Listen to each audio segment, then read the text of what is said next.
Let's cross to Canberra now and catch up with Nationals MP and former Resources Minister Keith Pitt. Thanks for joining us, Keith.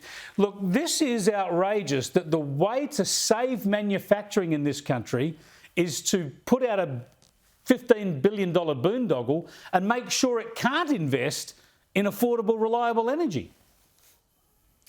Chris, great to be with you. And I think, firstly, it's only a $5 billion boondoggle. You don't see any of the more money till late in the decade.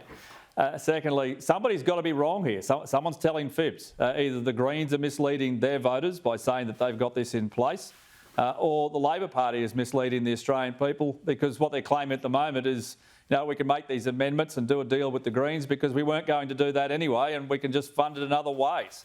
So somebody's wrong. But one thing I can guarantee you, if you want manufacturing to increase in this country, you need affordable and reliable energy, and you need gas, particularly for the manufacture of things like fertilisers and a lot of other chemical processes. You can't do it without infrastructure, and you can't do it without pipelines. Well, this is the point, right? I mean, we all want to see more manufacturing in this country. We all know so much has fallen over.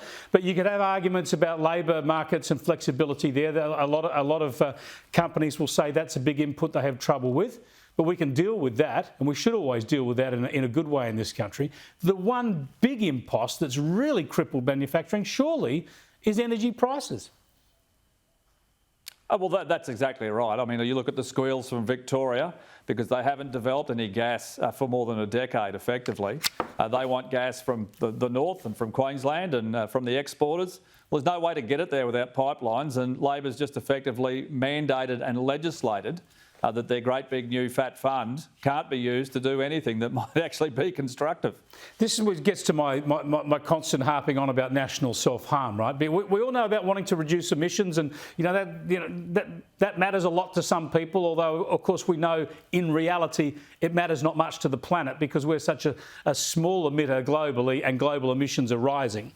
But the point is, when you talk about our national inflation challenge and our cost of living challenge and the need to make sure we have jobs in manufacturing and export industries, all these issues come back to getting downward pressure on electricity prices. Yet all the policies put in place are making electricity less reliable and more expensive. The single most useful economic reform that can be made in this country would be to go back to dispatchable, affordable, reliable energy.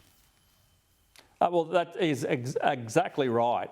In fact, one of the Teals asked a question today, effectively claiming that the floods in Queensland, where there's a monsoon trough, well, guess what? It's the monsoon and it's the wet season and it's raining, was the result of climate change. I mean, it happens all the time. It's a wet summer. That's what happens. And we've seen reports in the paper today from Origin, and Frank knows what he's doing over there. 20% increase, a 20% increase in the cost of electricity. I mean, that is unaffordable for most Australians. And Chris Bowen's been in question time claiming that, of course, it's going up, but it could have been much, much higher and much worse. Well, look, the price is not set solely by whatever your feedstock is. It's not set by coal solely. 50% of your bill comes from transmission, and he wants tens of thousands of kilometres of more transmission, which will increase your bill even further. It is a tragedy. It is a tragedy. We're absolutely undermining ourselves as a country, and we're actually just doubling down on it at the moment. I don't know when the reckoning is going to be, but it's going to be ugly when it comes. Thanks for joining us, Keith. That's great with you. It's coming soon.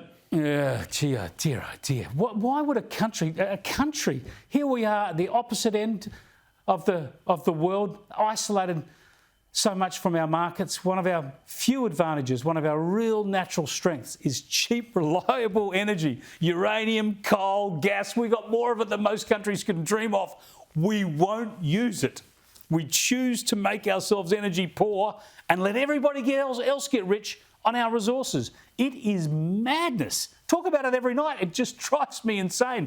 And you're paying for it through your hip pocket, and in some places through the loss of employment opportunities.